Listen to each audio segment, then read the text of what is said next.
दाखिलिनि जि जाथाय श्रीरामपुर सिमलटापुआव जे सासे मुसलमान सेंग्राखौ सिमलटापु गेटआव थाग्रा जिसुरा सिन्डिकेट सलायो आरो बे सिन्डिकेटखौ जों खोनादों।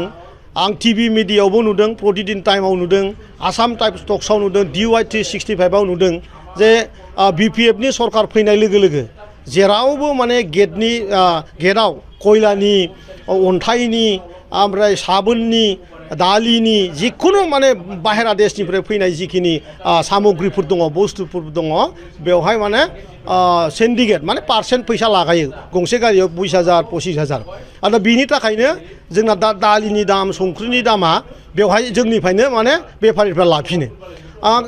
लाजिथाव बाथ्राया बेसो जे धोरोम सोंनानै सोरखौबा माने अमा बेदर जाहोनाय आरो गावनि हासुग्राखौ खुगायाव सोनाय बिदि खोथाखौ खोनासंनाया माने जोंनि बिटिआरआव थानाय रायजो राजानि ओरैबायदि मोनसे बिखाखौ माने मेजेवखांहोयो आरो माने गाबखांहोयो जे माने मा थासारि आसलथे जामारनो थांदों।